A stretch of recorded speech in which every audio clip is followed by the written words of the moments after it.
और आप देख रहे हैं हमारा समाचार। मैं हूं डॉक्टर नजर अंसारी। दोस्तों, देश में इस वक्त सामान्य लोकसभा चुनाव चल रहे हैं और चुनावी सरगर्मियां बहुत तेजी पर हैं। जहां एक तरफ राजनीतिक पार्टियां नेताओं में हलचल है, वहीं दूसरी तरफ जनता में भी हलचल है। क्योंकि जब भी कोई चुनाव आता है, चुनाव छोटा हो या बड़ा हो, लोगों के दिलों में ये ज़रूर उठता है कि आगामी हमारा कौन सा नेता होगा और देश की बागडोर किसके हाथ में जाएगी। इस बात को लेकर लोगों में चर्चा रहती है। आज हमारे स्टूडियो में बहुत ही जाने माने राजनीतिक कलाकार हैं, बहुत समझदार हैं और बहुत होशमंद हैं, प्रमोद शर्मा जी। हम चुनावी चर्चा में प्रमोद शर्मा जी से बात करेंगे कि इस बार जो चुनाव हो रहा है उसके संबंध में कुछ खास चर्चा करेंगे। शर्मा जी, आपका बहुत बहुत स्वागत है हमारे स्टूडियो में। धन्यवाद।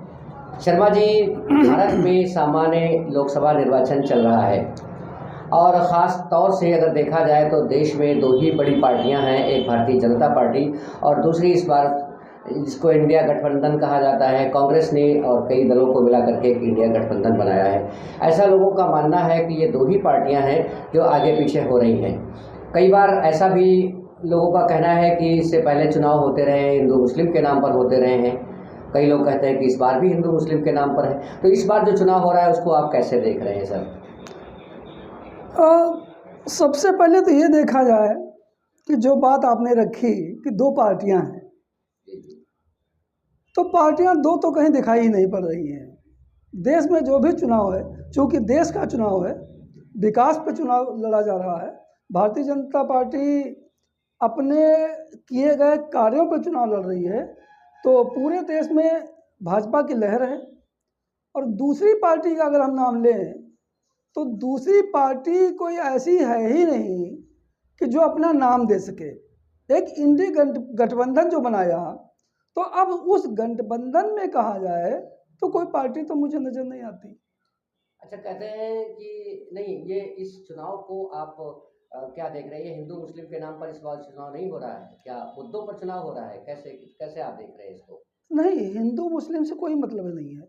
हमारे मोदी जी ने जब राशन देना शुरू किया तो उसमें कभी ये नहीं देखा कि मुस्लिम को राशन नहीं देना है, हिंदू के देना है। आवास अगर दिया गया है तो मुस्लिम को दिया गया है, हिंदू को दिया गया है। उज्ज्वला गैस दी गई है, हिंदू को दी गई है, मुस्लिम को दी गई है। रेहड़ी वालों को जो कर्ज दिया गया है, हिंदू को भी दिया गया है, मुस्लिम को भी दिया गया है। शौचालय दिया गया है, हिंदू को दिया गया है, मुस्लिम को दिया गया है। अगर हम ये कहें कि हिंदू की अपेक्षा मुस्लिम को ज़्यादा दिया गया है तो ये और भी बेहतर है। तो क्या मान लें कि ये जो चुनाव हो रहा है ये योजनाओं पे हो रहा है और हिंदू मुस्लिम एकता के नाम पर हो रहा है, मुद्दों पर हो रहा है? भारतीय जनता पार्टी अपने विकास के मुद्दे पे है आज भी। उसको कोई जात से, किसी वर्ग विशेष से कोई दिक्कत कभी थी नहीं। हाँ, कुछ अन्य पार्टियां ऐसी रहीं, कह सकते हैं कि समाजवादी पार्टी या कांग्रेस, इन्होंने हमेशा मुस्लिम भाइयों को डरा धमका के रखा कि आरएसएस तुमको खा जाएगी या भाजपा आ जाएगी तो तुमको रहना जी भर दूभर हो जाएगा। लेकिन आज 10 वर्ष हो गए हैं हमारी पार्टी की सरकार बने हुए। कोई भी मुस्लिम, खाली उत्तर प्रदेश में नहीं, देश के अंदर कोई ऐसा नहीं कह सकता कि हमारे से भेदभाव हुआ है। हाँ, इतना कह सकते हैं कि अगर कोई मुलजिम है तो फिर सजा वाजिब है उसको। अच्छा, लोग कहते हैं कि जो भारतीय जनता पार्टी है वो नफरत की राजनीति करती है और उधर इंडिया गठबंधन मोहब्बत की दुकान खोलने वाले हैं। ये क्या है, जरा इस पे रोशनी डालें। हाँ, मोहब्बत लेके चले थे एक दुकान। जी जी। उन मोहब्बत वालों का ये रहा कि अगर हम ये देख ले कि जहाँ जहाँ भी वो गए वहाँ वहाँ पे एक दंगा भड़क गया नया। तो ऐसी मोहब्बत तो भाजपा नहीं करती कि भाजपा जहाँ जाए वहाँ दंगा भड़का दे। हम लोग प्यार से बात करने वाले लोग हैं, सभी का सम्मान करते हैं और हमारा नारा ही है सबका साथ, सबका विकास। दर्शकों, एक बार बता दें कि जो हमारे बीच प्रमोद शर्मा जी हैं ये भाजपा समर्थक भी हैं और भाजपा से जुड़े हुए हैं। तो इस बात को ध्यान में रख कर के आप हमारा इंटरव्यू देखिएगा कि किस तरह से शर्मा जी क्या बातें करते हैं। राजनीतिक आंकड़े जो भी पहलू है, राजनीतिक मुद्दों पर जो भी बात करते हैं, ध्यान दीजिएगा। शर्मा जी, अभी कल या परसों एक चुनावी जनसभा को गृह मंत्री अमित शाह जी संबोधित कर रहे थे। उसमें उन्होंने कहा कि अगर हम हमारी सरकार को बना दो, पुनः हमारी सरकार आ जाएगी तो 2029 तक आपको 5 किलो राशन फ्री मिलेगा। तो क्या जो अमित शाह जी ने जो 5 किलो राशन का 2029 तक देने का जो एक लालच फेंका है, तो क्या जनता इस 5 किलो राशन के लालच में क्या सपोर्ट करेगी या मुद्दों पर चुनाव करेगी? नहीं, जनता बहुत समझदार है, जनता को कोई बेवकूफ़ नहीं बना सकता। और अगर अमित शाह जी ने ये कहा, तो अमित शाह जी ने तो अब कहा है बाद में, ऐसा लोग बात उठा रहे हैं कि चुनाव के दौरान कही गई। इस बात को हमारे यशस्वी प्रधानमंत्री जी ने पहले ही घोषणा कर दी थी कि 5 किलो राशन 2029 तक दिया जाएगा, और अगर कुछ हमारे पास खाद्यान्न है, शेष ऐसा बचता है, तो स्कीम आगे भी बढ़ाई जाएगी। आगे भी बढ़ाई जा सकती जी। है। अच्छा, लखीमपुर खीरी ज़िले की अगर बात करें तो लखीमपुर खीरी ज़िले में 2 लोकसभा क्षेत्र हैं। एक धौरारा लोकसभा क्षेत्र है और एक अपना खीरी। तो खीरी से अजय मिश्रा टेनी, जो इससे पहले भी सांसद रहे हैं, केंद्रीय गृह राज्य मंत्री भी रहे हैं, और दूसरा इंडिया गठबंधन से उत्कर्ष वर्मा जी रहे हैं। और साथ में जो बीएसपी के लीडर हैं वो अक्षय कालरा जी हैं। तो इनमें क्या लगता है इस बार कि अ, क्या गणित बैठ रही है चुनाव में तीनों में? देखिए, लोकसभा का चुनाव एक तरफा है। एक तरफा है। माननीय प्रधानमंत्री जी मोदी जी ने देश की जनता को जो कुछ दिया है मतलब राशन और मकान नहीं, जो शासन व्यवस्था दी है, जो देश को शांति व्यवस्था दी है, जो देश में अयोध्या जी में भव्य राम मंदिर दिया है, देश में कहा जाए 370 धारा हटाई है, मुस्लिम भाइयों के वहाँ तलाक की व्यवस्था को समाप्त ही किया है। तो ये सब कुछ मुस्लिम बहनों के लिए किया है, या हमारे हिंदू समाज के लिए, या हम कहते हैं हमारे भारतवासियों के लिए किया है। तो इतना सब कुछ अगर आपके हित में किया जा रहा है, तो जो भी कर रहा होगा, तो हमें लगता है जनता को उसी को वोट देना चाहिए। अच्छा शर्मा जी, आप बताइए, आप भारतीय जनता पार्टी के लखीमपुर लोकसभा से संयोजक भी हैं, पार्टी संयोजक भी हैं, चुनाव संयोजक हैं। रक्षा मंत्री राजनाथ सिंह आए थे, तो उनके मंच पर 3 विधायक नज़र नहीं आई, ऐसे चर्चा है लोगों में। इसका क्या कारण था कि मंत्री जी के मंच पर विधायक नहीं नज़र आए? देखिए, विधायक का वहाँ पे ना होना, चूंकि चुनाव लोकसभा का है, विधायकों की ये जिम्मेदारी है कि उनकी विधायिका से सांसद जी विजयी हों। उन पे सांसद जी की अपेक्षा विधायकों पे भार ज़्यादा है, तो विधायक सभी अपने क्षेत्र में रहते हैं ताकि सांसद जी अधिक से अधिक मतों से विजयी हों। यही कारण रहा जो विधायक जी मंच पे नहीं साझा कर पाए मंच को, और सभी साथ हैं, रोज मिलते हैं, ऐसी कोई समस्या है लोगों नहीं। में चर्चा है कि शायद कुछ अनबन अंदर से रही होगी, क्योंकि रक्षा मंत्री राजनाथ सिंह का मंच था और वहाँ पर 3 विधायक एब्सेंट रहे, तो लोगों में चर्चा होना स्वाभाविक है। अंदर चर्चा हो रही है कि शायद कुछ अंदर से कला हो सकती है। लोगों में तो ये कहा जाए कि जितने मुंह उतनी बात, लोग तो कुछ ना कुछ कहेंगे। लेकिन ऐसा नहीं है।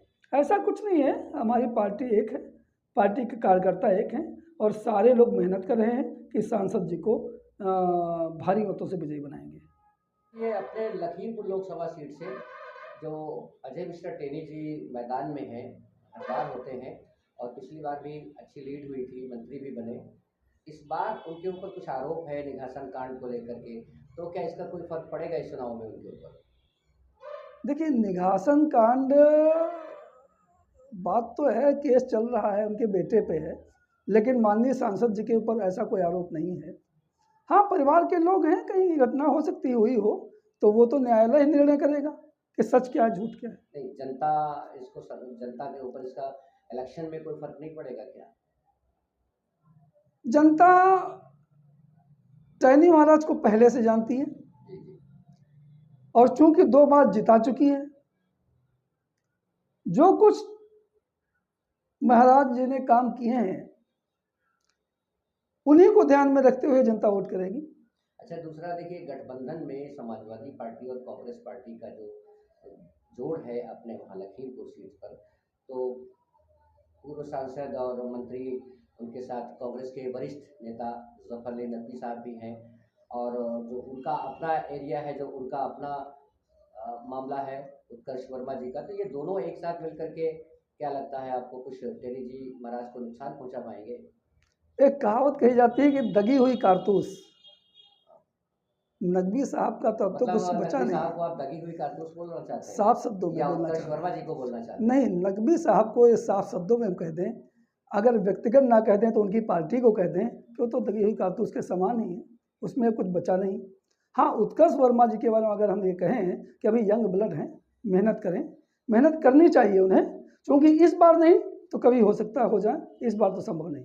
अच्छा, कई लोगों का ये भी कहना है कि समाजवादी पार्टी के पास लखीमपुर खीरी जिले में शायद कोई नेता ही नहीं है, क्योंकि जब विधायक इसका चुनाव आता है विधानसभा का, तो भी उत्कर्ष वर्मा होते हैं, और लोकसभा में रवि वर्मा हुआ करते थे। रवि वर्मा इस बार उधर चले गए, तो उन्होंने उस पार्टी ने उनको ही लोकसभा का टिकट दिया है। उनके पास कोई नेता नहीं है, क्या है ऐसा कुछ? आपका क्या मानना है? देखिए, बड़ी बात तो यही है, इसमें अगर हम कुछ जवाब दें तो बात आती है कि हम लोग उनका विरोध कर रहे हैं। ये उनकी पार्टी खुद जानती है कि उनके पास कितने नेता हैं। जिनके पास पब्लिक नहीं होती है, उनके पास नेता भी नहीं होते हैं। भारतीय जनता की पार्टी के पास जनता है, जनता का सहयोग है, जनता का प्यार है, इसलिए हमारे पास नेता की भी कमी नहीं है। अच्छा सर, चर्चा एक ये भी है कि बसपा सुप्रीमो मायावती ने जो अपना कार्ड देर से खोला है, अंशय कालरा जी को लखीमपुर निर्वाचन क्षेत्र से और धौरारा से उन्होंने श्याम किशोर वाजपेयी जी को मैदान में उतारा। हालांकि श्याम किशोर वाजपेयी जी वरिष्ठ नेता हैं, भाजपा के ही रहे हैं, और वहाँ की जो भारतीय जनता पार्टी की राष्ट्रीय उपाध्यक्ष रेखा अरुण वर्मा के साथियों में से रहे हैं, उनको टिकट दिया है और यहाँ से अंशय कालरा को दिया है। बसपा सुप्रीमो ने देर से तो पत्ता खोला, लेकिन ऐसा कहा जाता है कि बसपा सुप्रीमो के ये देर से पत्ता खोलने से इनके टेनी महाराज के और गठबंधन के आंकड़े खड़बड़ा गए हैं। अब आपका क्या मानना है इसमें? अब ये तो जो बड़े राजनीतिक लोग हैं वही बता पाएंगे इसके बारे में। ऐसा लोगों में चर्चा है कि मायावती जी ने जो ये खेल खेला है, देर से अपना पत्ता खोला है, तो इससे राजनीतिक भूचाल तो आया है अपनी इन दोनों सीटों पर। हाँ, कुछ ना कुछ आना चाहिए, क्योंकि मायावती जी की भी पार्टी है, उनको भी कैंडिडेट खड़े करने का अपना तरीका है कि कौन कब खड़ा कर देता है, कौन कब नॉमिनेशन कराएगा, कौन कैसे कराएगा, उस पर कोई दूसरी पार्टी को कहने का अधिकार नहीं है। अच्छा सर, अगर हम लोकसभा धौरारा की बात करें तो धौरारा में जो आपके श्याम किशोर अवस्थी जी, तो ये भी कद्दावर नेता रहे हैं, और बसपा वो भी ब्राह्मण हैं, और ब्राह्मण और दलित को मिला करके वो अपने आप को भारी मान रहे हैं। उधर नरेश चंद भदौरिया, आनंद भदौरिया, सॉरी, उधर गठबंधन से आनंद भदौरिया जी हैं मैदान में, और रेखा अरुण वर्मा को तो सभी जानते हैं, भारतीय जनता पार्टी की राष्ट्रीय उपाध्यक्ष हैं, कद्दावर नेता हैं। तो क्या लगता है कि उनके साथ में रह चुके हैं श्याम किशोर अवस्थी जी, तो अवस्थी जी की वजह से क्या रेखा अरुण वर्मा को कुछ ज़्यादा मेहनत करनी पड़ सकती है? देखिए, अवस्थी जी का तो अगर ये कहा जाए कि भाजपाई तो थे ही नहीं। अच्छा, माननीय रेखा वर्मा जी के साथियों में से रहे हैं जी, माननीय सांसद रेखा वर्मा जी के जो हस्बैंड थे अरुण वर्मा, वो बसपाई थे। अच्छा। और उस बसपा के समर्थक रहे श्याम किशोर अवस्थी जी। तो ये है कि वो अरुण वर्मा के साथ तब भी थे, उनका देहांत हो गया, रेखा वर्मा जी के साथ चले आए, उनका पार्टी से कोई लेना देना नहीं था। अच्छा। हाँ, अब थोड़ा सा उन्हें ऐसा लगा होगा, शायद हम कहते हैं कि लालच सता गया, या इच्छाएं जागृत हो जाती हैं कि हम क्यों नहीं, तो उन्होंने टिकट मांगा है और मायावती जी ने दिया है। उन्हें प्रयास करना चाहिए, मेहनत कर लेनी चाहिए, और बाकी निर्णय जनता के हाथ में है। अच्छा सर, अब हम कुछ स्थानीय मुद्दों की बात कर लेते हैं जी। टेनी महाराज 2 बार के सांसद हैं जी। और जहां आप बैठे हैं ये कस्बा कीरी है, लगभग 80,000 की आबादी है। अगर हम इस इलाके की बात करें तो उनके ज़माने में ही कस्बा कीरी में एक रेलवे स्टेशन हुआ करता था, और वो रेलवे स्टेशन यहाँ से चला गया, हल्ट में तब्दील हो गया।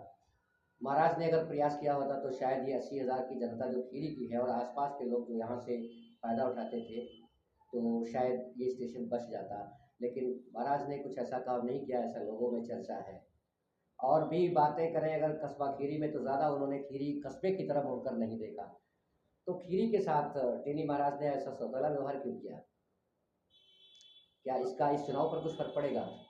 नहीं, चुनाव पे फर्क तो पड़ सकता है इस बात का, क्योंकि अगर जनता का काम नेता नहीं कर रहा है तो जाहिर सी बात है कि जनता नाराज होगी और उसको नाराज होने का हक है। ये बहुत बड़ा मुद्दा है, खीरी कस्बे का जी रेलवे जी स्टेशन तो बिल्कुल। यहाँ से चला गया, ले ऐतिहासिक रेलवे जी स्टेशन रहा जी है। जी जी जी जी जी।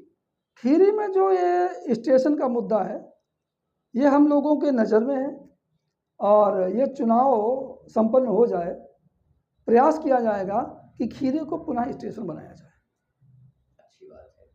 अच्छा, और चुनावी मुद्दे पिछले इलेक्शंस में ये रहे हैं कि कस्बा खीरी में यहाँ पर डिग्री कॉलेज की स्थापना की जाएगी, क्योंकि 80,000 आबादी में बहुत सारे बच्चे डिग्री क्लासेस के लिए बाहर जाते हैं और आसपास के इलाके से भी जाते हैं। तो यहाँ अगर कोई डिग्री कॉलेज हो जाएगा तो बच्चों को सुविधा हो जाएगी। लेकिन जीतने के बाद आज तक तो किसी नेता ने ध्यान नहीं दिया, और खासकर मैं अगर बात करूँ तो मैं टेनी महाराज पर ही ज़्यादातर इस बात के लिए कहना चाहूँगा कि आपने तो बिल्कुल ध्यान नहीं दिया। ध्यान दिया होता तो उनके लिए डिग्री कॉलेज बहुत बड़ी बात नहीं थी।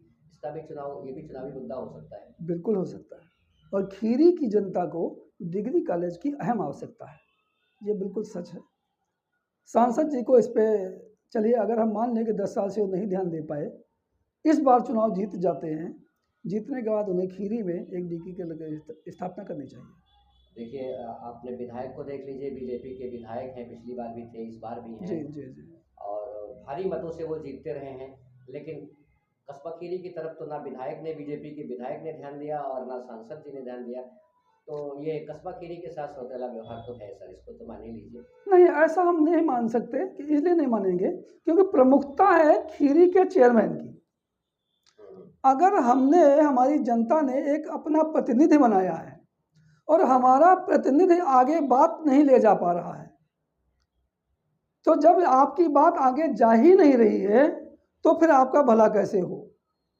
तो हमें कुछ ऐसा लगता है कि खीरी की जनता से कहीं से एक गलती हो गई, जो उन्होंने अपना चेयरमैन गलत चुन लिया।